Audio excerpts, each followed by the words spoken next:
হাদিস লেখার ক্ষেত্রে ইমামে বুখারী রাহমাতুল্লাহ আলাইহি তিনি কেমন ভাবে যাচাই বাছাই করতেন। ইমাম বুখারী রাহমাতুল্লাহ আলাইহি তিনি একবার হাদিস গ্রহণের জন্য তিনি অনেক সুদূর অনেক দূরে চলে গেলেন হাদিস আনার জন্য। তিনি শুনলেন ওই অমুক জায়গার মধ্যে একজন মুহাদ্দিস আছে, তার কাছে নবীজির একটা হাদিস আছে, তার কাছে হাদিস সংগ্রহ করতে গেছে।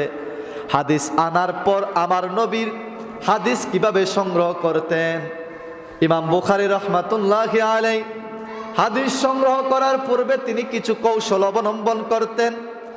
ইমাম বুখারী রাহমাতুল্লাহি আলাইহি চুপে চুপে দেখতেছেন ওই ব্যক্তি থেকে যে আমি হাদিস নেব, ওই ব্যক্তিটা কতটুকু গ্রহণযোগ্যতা, তার আমল আখলাক কতটুকু আছে, ওইগুলোর উপর ডিপেন্ড করে আমি হাদিস নেব। চিল্লায়া বলে সুবহানাল্লাহ। তিনি পরীক্ষা করতে লাগলেন, বাচ্চারা কথা না বলি, পরীক্ষা করতে লাগলেন। চুপে চুপে দেখলেন যার কাছ থেকে হাদিস নিবে ওই ব্যক্তিটা কতটুকু আমলদারি ব্যক্তি।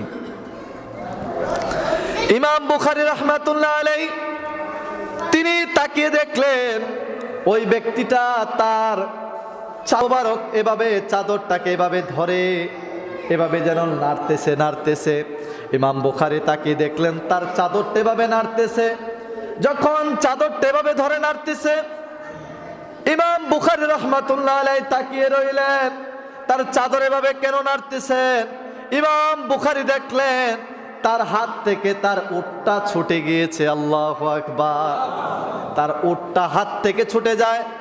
হাত থেকে উটটা ছুটার পর উটকে বোঝাচ্ছে, উট তুমি আসো, আমার এখানে খাবার আছে। আল্লাহু আকবার। ওই মুফাসসির মুহাদ্দিস বোঝাচ্ছে এখানে খাবার আছে, তুমি আসো, খাবার খাও, আসো। যখন ওই উটটা দেখলেন মালিক এভাবে কুরছা নাড়তেছে, উট দৌড়ে আসলেন। এসে কুরসার মধ্যে যখন মুখ দিবে ওই মুহাদ্দিস লাগামখানি ধরে ফেললেন। আল্লাহু আকবার। যখন ধরে ফেললেন, বাবার আমার একটু মনোযোগ দেন, যখন লাগাম ধরে ফেললেন তখন ইমাম বুখারী যার কাছ থেকে হাদিস নেবেন তিনি এভাবে চাদরটা ছেড়ে দিলেন।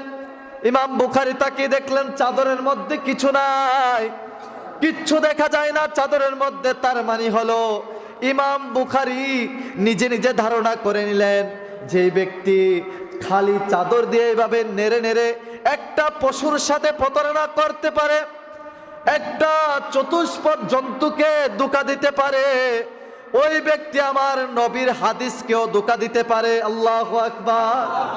যে ব্যক্তি কুরসাতে কিচ্ছু নাই,